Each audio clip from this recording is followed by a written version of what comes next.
Bom, oi pessoal, o nosso grupo vai falar sobre a coqueluche. Bom, nós vamos falar um pouco sobre as características gerais, o tratamento, a vigilância epidemiológica, o tipo de notificação e também as medidas de prevenção e controle. Bom, começando com as características gerais. A descrição. A coqueluche ela é uma doença infecciosa aguda e ela tem uma transmissibilidade muito alta. Ela é uma importante causa de morbimortalidade infantil.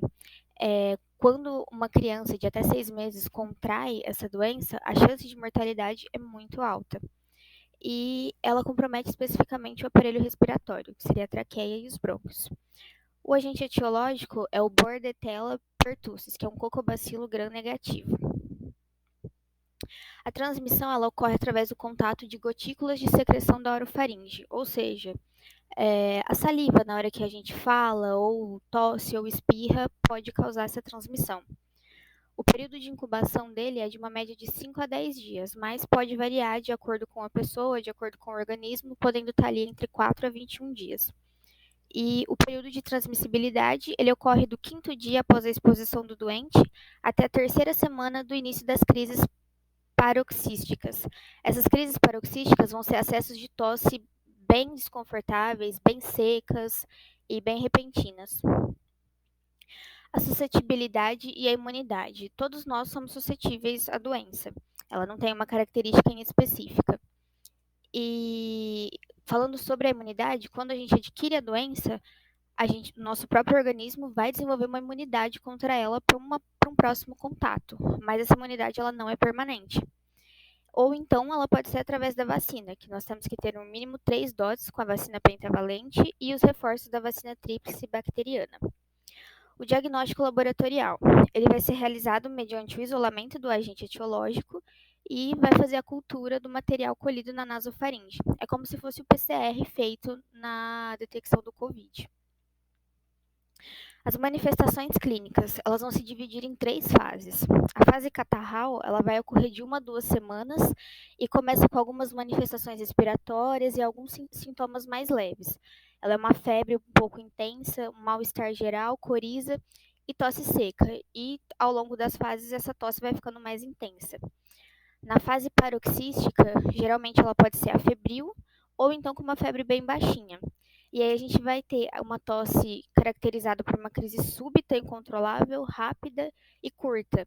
Em alguns casos, o paciente não consegue nem inspirar direito, ele pode apresentar uma protusão da língua, uma congestão facial, cianose e chegar até a períodos de apneia, dependendo do grau de gravidade.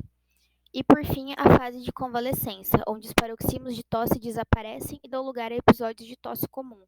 Ou seja, a pessoa vai muitas vezes achar que ela melhorou, porque ela vai sair daquela tosse seca, daquela tosse incômoda e vai voltar para uma tosse comum, achando muitas vezes que a doença já passou e até mesmo não buscando o pronto atendimento. E essa fase ela pode durar de 2 a 6 semanas. Bom, o tratamento. O tratamento ele vai ser realizado com antibióticos, sendo eles a azitromicina, a claritromicina e a eritromicina. Caso o paciente tenha alguma contraindicação ao uso desses antibióticos, você pode usar o sulfamethoxazol associado com trimetroprima. Bom, um pouco sobre a vigilância epidemiológica. O objetivo é acompanhar a tendência dessa doença, para poder prever um possível surto ou até mesmo uma epidemia. Ela visa uma adoção de medidas de controle, então vai ser o acompanhamento dos novos casos através das notificações, né? Vai ter o acompanhamento dos casos que surgem para ver se isso pode evoluir para uma epidemia ou se dá para controlar, é algo considerado normal. Sobre a definição dos casos, nós temos 3 tipos. Um caso suspeito é qualquer indivíduo que apresente os sintomas relacionados à coqueluche e que tiveram contato com uma pessoa que estava infectada. O caso confirmado é aquela pessoa que estava num caso suspeito e esse caso foi comprovado através de critérios de exames laboratoriais e clínico.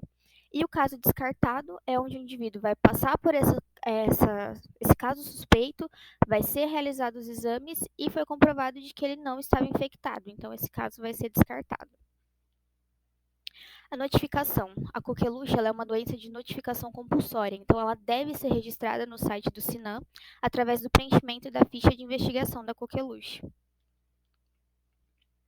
Medidas de prevenção e controle.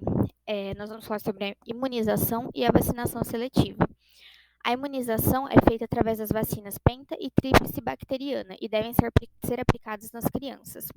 É muito importante também vacinar todas as gestantes a partir da 20ª semana e também todos os profissionais da área da saúde que, consequentemente, estão mais expostos. E a vacinação seletiva, ela vai se adequar para as pessoas que não foram vacinadas ou que possuem um esquema de vacinação desconhecido, e aí vai iniciar esse esquema com a pentavalente.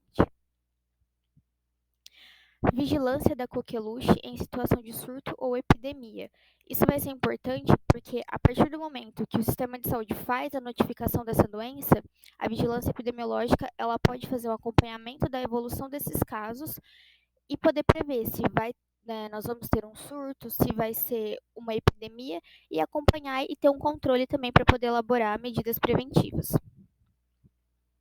Bom, os alunos que participaram, as nossas referências, que foi o Guia de Vigilância em Saúde, e muito obrigada pela atenção.